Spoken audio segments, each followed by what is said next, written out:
Hey everybody, and welcome back to another episode of Movies on Our Minds. On this show we get to talk about movies such as action, comedy, thrillers, but specifically the movie that is on all of our minds. And the movie that we're thinking about today is Edgar Wright's latest film, Baby Driver.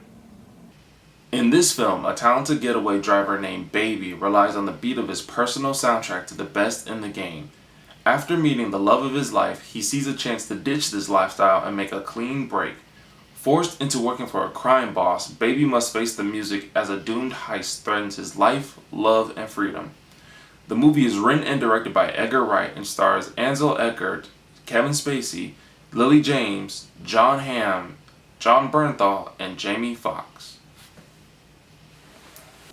Now before we get started, I'd like to introduce our guest. We have a newcomer on the line. Down there, his name is Stephon. Pleasure to be here. Stephon, are you ready to talk about Baby Driver? Absolutely. Absolutely. I can't wait. We also have another, no, you've been on Anime Talk, but you haven't been on Movies on Our Mind. So guys, we also have Trey here. Hey, what's up? It's your boy Trey, short nigga, purple hair. Trey, you ready, Baptist? You ready? Wait, I can say nigga and stuff. Oh. Keep it to a minimum. Alright. Alright. Also, we have Khafre returning once again. What's up? I was here last week. Mm-hmm. Another week. More movies. That's admitted. Alright, y'all. Dedication. Let's go ahead and jump into Baby Driver, starting with the cast and characters and portrayals. Let's go ahead and start off with Ansel Elgort as Baby himself. Stephon, what did you think about him? I think he did great. Think he did a good job? I don't know what the director wanted him to capture, but as an audience, I think he did great. I think he took on his role strong, and he didn't fumble with it. It's hard to sometimes portray the quiet, dark character and stay consistent with it. But no, I like what he did with it. And when it was time to be smooth with the ladies, he was smooth. When it was time to be a driver, he was ready. Yeah, that innocence to him. Yeah, right and he there. still had the innocence to him, and then he still had enough fun in his character to show, the parts where his foster died. Right. So overall, he was solid. I enjoyed his character a lot. What about you two? What did y'all think? Well, this is the first time I ever heard of this kid, and he left a good first impression in film. Like, he seems, like, really cool. Like, I'm pretty sure if, like, I see him, I'm gonna see him and be like, oh my god, like, could you drive, like, nearly half as good as you did in the movie and stuff? Like, I highly doubt that was not him driving. I mean, hey, man. He looked good while he was doing it. He did. He looked good. Yeah, I liked it. I also liked. I liked how he was really into the music too, because that's obviously a big part of the movie. But I guess it'd be hard to find an actor who's all like into every like beat. Like in the beginning when he was hitting like the car and doing all like his little quirky stuff. Like that's probably a lot to really like ask for someone to do who isn't like. Oh, like, that's not we're their just gonna element. be, Yeah. If he's not a natural music lover, then yeah. Yeah, so you have to like love music. So you think that came with the actor himself? Yeah, I think that came with the actor. No, I noticed that from the first scene when he was doing all that. I was like, I think a lot of that was ad-libbing. Okay. I think they told him just do whatever. You don't really want to direct. Yeah, like he like movements like that. So it's almost like a musical almost. When he got out, he started like walking and interacting. Right, yeah, there's that. That gave us the more stuff energy. especially when he started falling in love, he was really acting with the music back in his apartment. Speaking of falling in love, what did you think of Lily James as Deborah? I think she did good. I think she did great. Most of the characters were great. There isn't a lot of backstory to know who she is, Yeah. So we don't have much to judge on. We know she falls in love quick, but our guy's kind of smooth, so maybe there's that element. But did you like her energy? You could tell it was opposite from Baby. So did you buy that chemistry? That so was much? Funny because she's real extrovert, he's real introvert, I guess. But then not, because now that you mention it, because the individual characters, she was the extrovert in the sense where she's singing out loud, she's walking down the street, it's all she's minding her business. She's willing to come up to him and interact. As per her job, grab the recorder and everything. But his character, minus her, was quiet. And they acknowledged that, where he said, I've spoken more words to you, than anybody else the whole year. Yeah. So she brought that part of him out. And then if anything, she started taking more cues from him, and he became a lead in that aspect. But apart, yeah, and I agree. She's the extrovert, and he's the introvert, 100%. Okay. A true definition of a ride or die. She was a ride or die. She was about to reverse, like, no, we out. Yeah, she was a ride or die for sure. What about Jamie Foxx as Bats? This crazy man right here who got the mental problems. He did well. He played his part really well. He did. He played it well. Part of me, I understand why he died because he was like out of control, but part of me wanted him to live because he was like such a off the wall character. He really brought that, I guess, excitement and just that wild card feeling. Because everything else before him and like the warehouse scene was just going like pretty much you can pretty much all the guess. plan. Yeah, it was going all But because the of plan. Jamie Foxx, because the type of character he was. I mean, would you really say it's according to the plan because he was the one that was like, you know, they were cops, so they shot first. Well, no, I think Well, yeah, but that wasn't before like, that moment, it was all according to plan. Yeah. Okay. Yeah. What about Kevin Spacey as the boss or Doc, from what they call him? He was cool. Kevin Spacey, basically. Yeah. Basically, I mean, he played his part pretty You well. can see why they casted him as the I boss. can, yeah, no, he nailed his on, hit the hammer on the head. He's used to being like that mysterious high figure. Trey, do you agree? Yeah. Yeah, the only other thing that the movie could have had was backstory, but it wasn't necessary. Yeah. Okay. But because we don't know who these characters are, They just they're just there doing it. The only character with any backstory that we ended up getting kind of sideways was Buddy, and that was when Jamie Foxx was. Well, I guess the other character. Cause Yeah, we I got was some about to backstory ask with you. Baby, but because we got some backstory with Buddy with Jamie Foxx's prediction, and Buddy didn't deny it, so we can assume he was Wall Street, and that wasn't his wife, and that was his favorite, waitress or whatever he said that they ran off with. I don't know, but there wasn't much backstory with anybody, even how people met. So did y'all like John Hamm as Buddy? Did you like the way he portrayed it? I love it. You loved it? I love it. Like, Buddy had the most... To me, he had the most balls out of... Well, maybe besides Bats, but he had the most balls out of anybody. Like, Dude escaped a whole bunch of cops in broad daylight. Like... He's an accomplished man. Dumb. Did you like his character, Relentless. his chemistry with his wife or his girlfriend, really? Yeah, no, they're a Yeah. great team. They're a great team. They played well with each other, or off each other. Especially like the diner scene where she spoke for him. Mm-hmm. Right, That right. He was didn't pretty question cool. it. And even the back seat showed some more chemistry. Where they talked about after Killing Bats looks at her funny, Yeah. and they both have that uncomfortable moment. She's like, you know what? She knows that it's funny to show the real relationship dynamic where she butters him up first. Mm-hmm. The kissing and the rubbing, and you're You thinking remember maybe it's when- just her passing time, but at the Yeah. end she's like, huh, you remember this happened, you killed this guy, you remember that happened, you killed that guy, and this guy looked at me funny and you killed that guy. Yeah, well, Bats looked at me funny. Yeah. Yeah, so that You was, want me it was nice to see. kill It was nice to see that. So they had a strong relationship dynamic, so. What about Baby's father?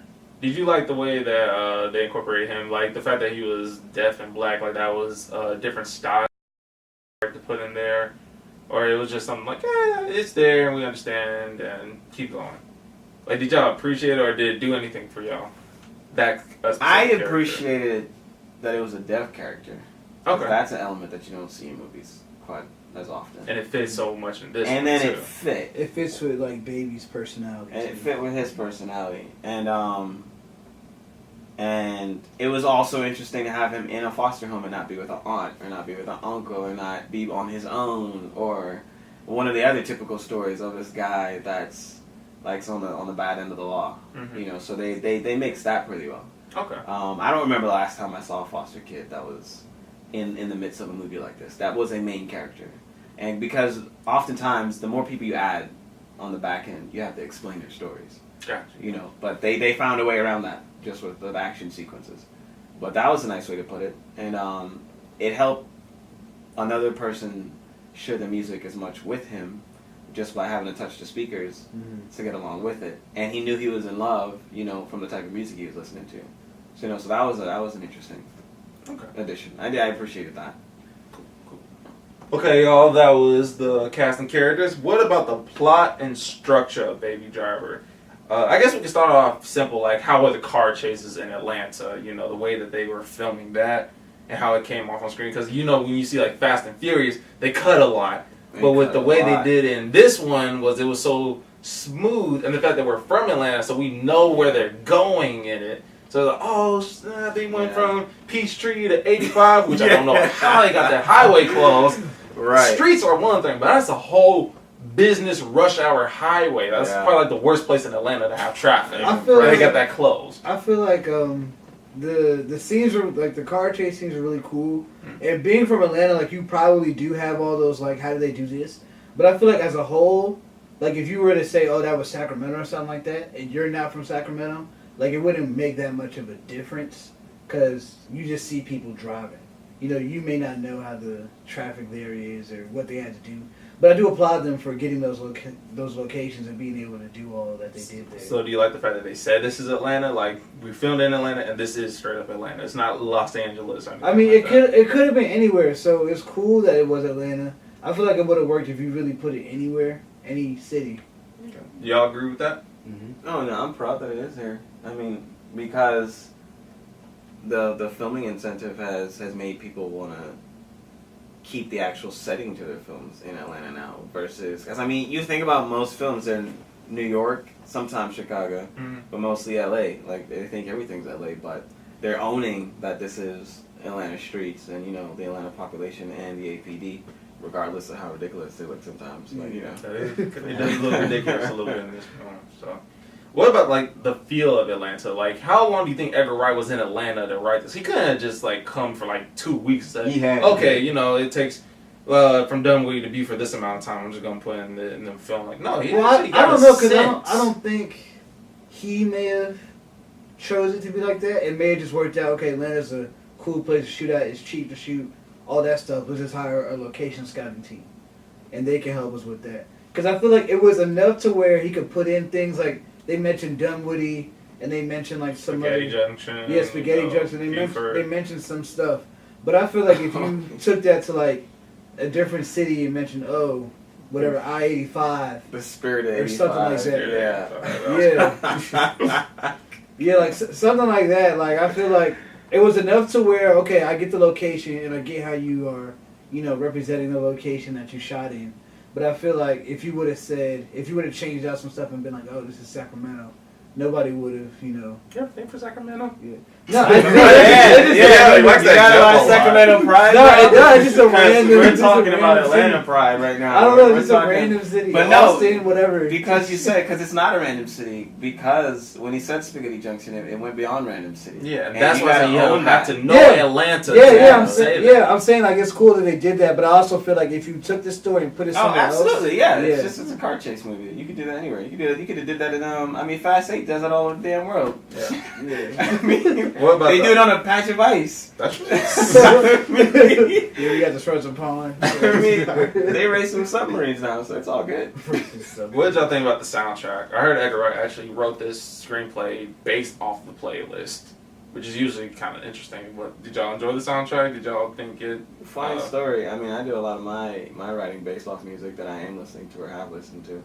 And music affects me, so I always think back to when people were getting on Eminem about his music corrupting kids. I was like, I mean, it's not gonna corrupt your kids, but it can definitely put them in a fight mood, or it can put you in a relaxed mood. So you know, there is something to it.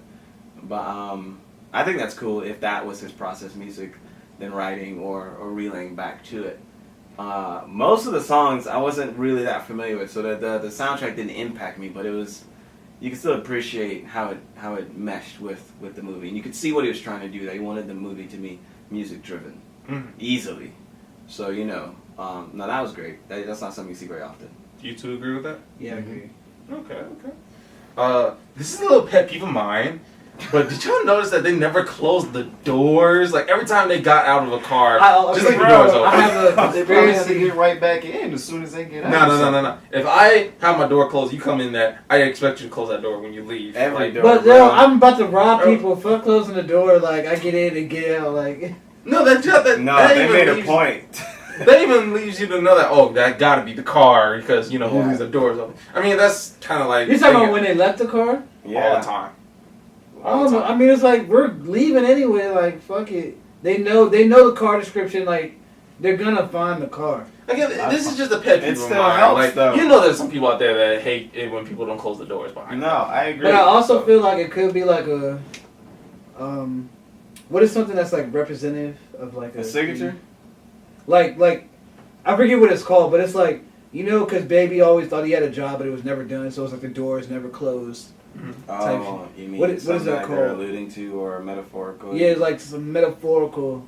Okay. I forgot what the word for that is. I get what you're saying, man. Speaking of Baby with that, did you notice that every time he got into a car to drive away, he will always be going so fast to where it's like, when you try to get away from the cops are over there, but he's just out of this parking lot. It's like, yo, just... Ricky Bobby. Yeah, some more Ricky Bobby. I want to go it's fast. Like, slow down. You're getting their attention by doing this. Like, hitting the car to where John Hamm and his girlfriend was in. Which, by the way, was a funny coincidence to me how they were in the truck and they hit each other. Right. Like, you just got away, but y'all still come back. Right. Like, in that moment, both of them, both parties got away, and they were doing pretty decent. But in that moment, they screw each other up. Yeah. So, I thought that was actually... Yeah, somebody ends up dying because of that accident. Also, did y'all notice, too... Again, this is not mostly negatives, but it's just things that pointed out to us. The scene to where... They went to the diner, the whole entire group, and Jamie Foxx, right before they went into the diner, was like, "Stop here, I want to eat. Stop. Right. I was like, bro, what? Made a point. You want to eat? What? You Made just killed point. 7 people. But the gas station. Oh no, I can can imagine him being hungry after all those. It doesn't matter to him. Murder makes you hungry. Yeah. I can see that. He But wants to relax his mind. the problem with that was that when they got into the diner and before they left, all they had were Cokes. No one ate. What was the point of coming to the diner? So we all know that the waitress is going to meet them, and throughout the story, they used that scene specifically to set up maybe a handful of there's nothing plot wrong. pieces. Yeah, there's nothing wrong with that. It's just the fact that they didn't eat. They didn't do what they initially said they were going to do. Yeah, because I mean, the issue that we're having is that there's so many tools in film that they use these days to get past moments like that. They sit in the diner.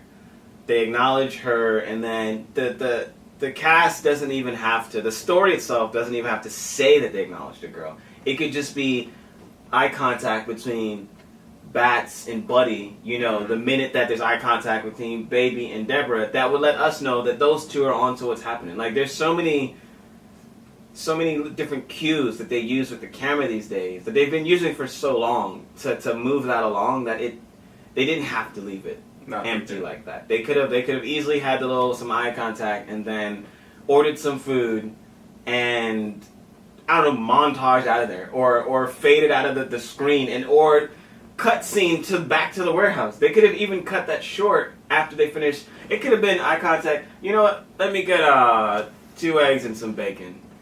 And then Camera and then boom. bam. That's all they had to do. Mm-hmm. And that would have finished them having a meal. Nothing would have ever hit the table, but we would have told ourselves they did eat. You know what I'm saying?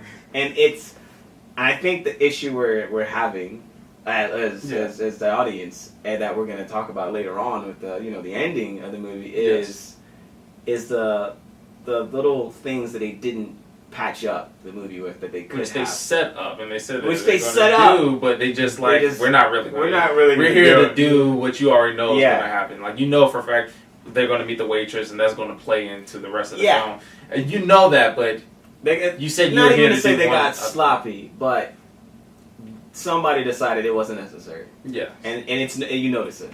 You notice it. Speaking of Bats and Buddy, what about the scene to where Baby was melting down outside the...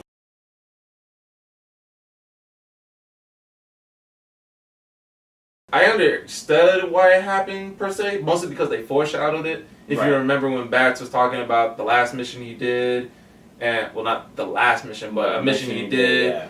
And He was talking about the music. yeah, somebody also listened to music, and they had this one song that was like a hex to them. Right. And because of that, the mission was still successful, which technically it was at the time. Right. But then he melted down, and they had their issues, and he obviously died. similar to what just happened in the film.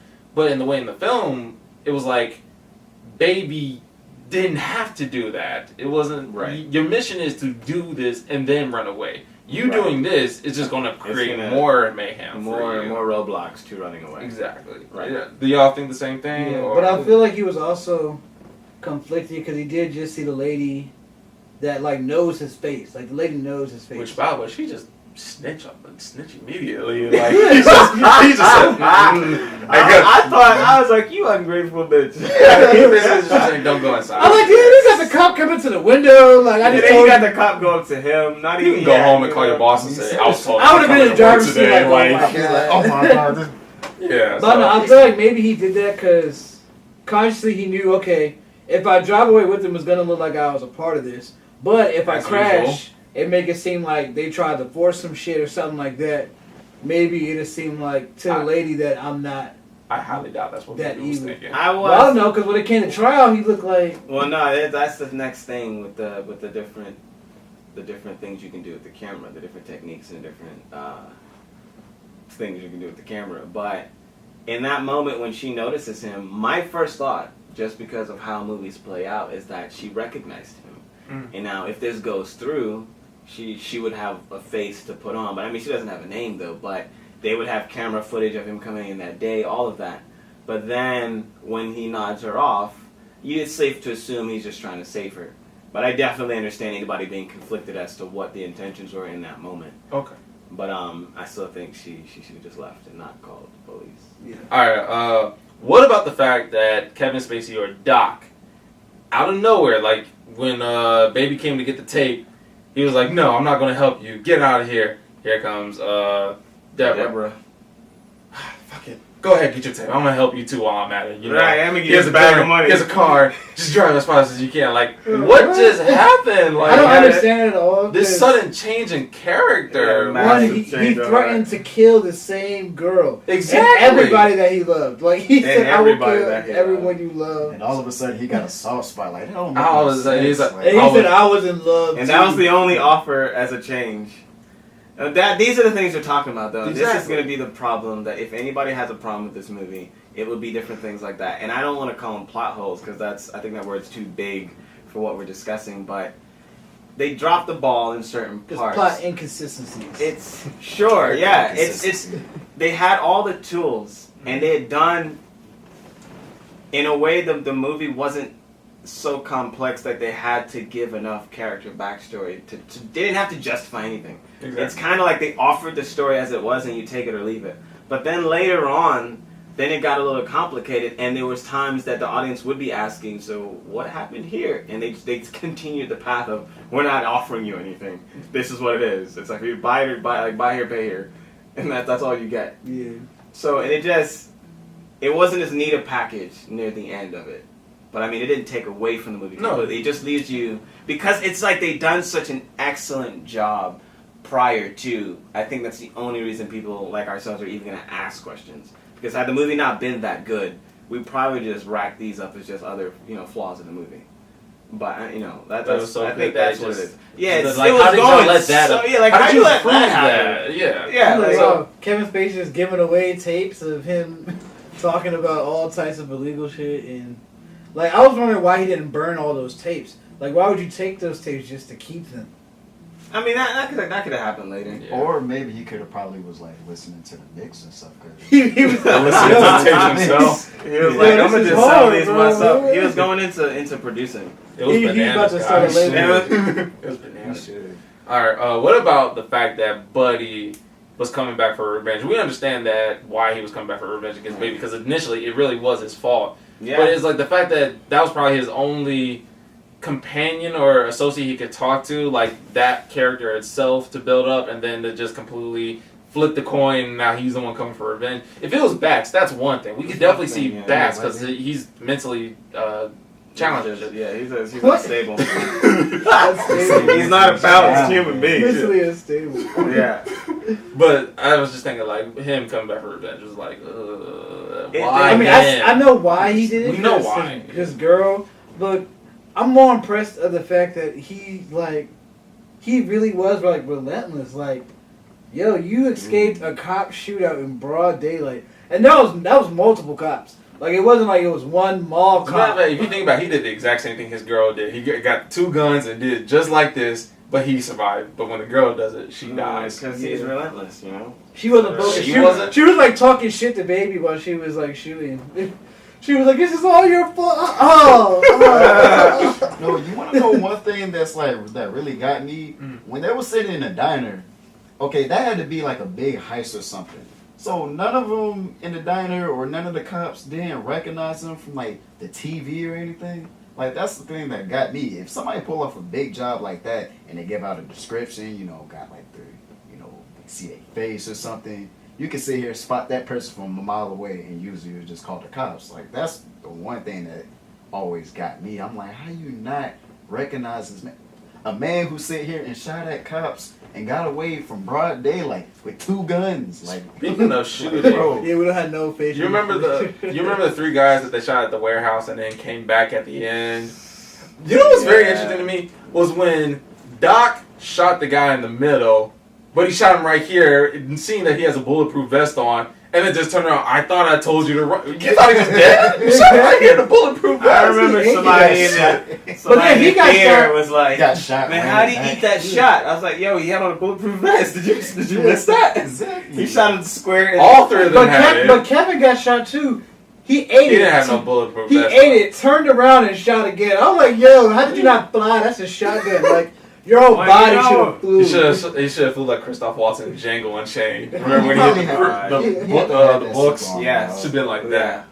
I'm like, yo, he's like right there. How are you like? How did you eat that and then turn around like a Terminator? Eat And that then shoot him? He ate it mid-sentence, brought it back, then turned around, shot him, and then... that trench coat was like. How did he get the cop car? Had a little extra. How did Buddy get the cop car He after all was that? skilled, You but played, like, bro. You seen Grand Theft Auto? He's really out there. you gotta let go of the 5 fact that stars. Buddy showed up at the diner before Baby. You gotta let go of the fact that he got away from the cops twice. Cops. Yeah. Cops. You gotta the squad, all of downtown APD. All the SWAT. You're right. You gotta let go that he got a car. Mhm. And they weren't looking for it or made an announcement via the movie itself that they were looking for that cop car until, I mean, in almost like 2 minutes away from him dying. They didn't mention that they were looking for cop car, 2304 up until he was almost dead anyway. Speaking of cops, Where was SWAT? Like, why do you call it city cops? Squad. Why do you What call was the city meaning cops? of that security guard in the not the place? You remember Buddy was in the cop car and security came. Hey, are you okay, sir? Shot him in the hand or something? Shot him in the hand. Yeah. Right. Where did that come from? I guess for comic relief a little bit. I don't know. Or to distract him from the car coming, I guess. I don't know. I guess. I remember that happening. I don't remember how they used it. He said, "Hey, sir, are you okay?" Knowing this man is in a cop car and is not a cop because he has blood coming down his face. Oh shit! Oh! But that's what I'm saying. There's certain things they added, certain, thematic elements that they use that some are unnecessary. You let them go because, it's not easy to make a film. No. I get it. But some of them, once again, because they have done such an excellent job at the beginning of, it was such a simple script. It was such a simple recipe. You know what I'm saying? And it's like right when they got to the icing and the cherry and the ornaments on top of the cake, they were going for like, I don't know who they were going for, but then they ended up with like Incredible Hulk on the cake, and it was like, this is not what the cake's about. At best, it's a wedding cake. I never put ornaments on my cake, so thank you for I know, teaching me right? something. But that's what I'm saying. So they got to the funky design, and it's like you have this beautiful. That's what it was. They had this beautiful cake, and then the person that writes the name "Happy Birthday" just butchered it. Damn. But the cake's still delicious. The cake was delicious. Oh. Happy birthday, Leon. You know what I'm saying? I'm really off. Right? The cake was delicious. It's just that when you look at the writing, you're like, who did this? You almost want your refund because it's like, this is still a part of the cake, but then somebody's like, no, eat the cake. And you're like, oh, Someone it's put gone. their Instagram name on the cake. Right, somebody put hashtag happy birthday. Or they spelled your name wrong. Oh, okay. You're like, that's not how you spell my name, but damn, this cake is good. delicious. This This is is a one of good the best action movie cakes I've had in a while. So, Stephon, if you had to give a rating out of 10, what would you give it? My other rating in my mind, honestly, was a 7.5, but I switched that and I give it a solid 8. Okay. A strong 8. I'll even argue 8.5 if I'm pressured. Damn, you just going up, man. It is because it's not a bad movie. It's like I said, I think what really made me realize it could even be an 8.5 is that it's one of the best action movie cakes I've ever had.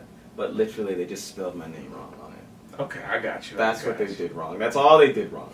The cake was great, but they spelled my name wrong, and I feel some type of way about it.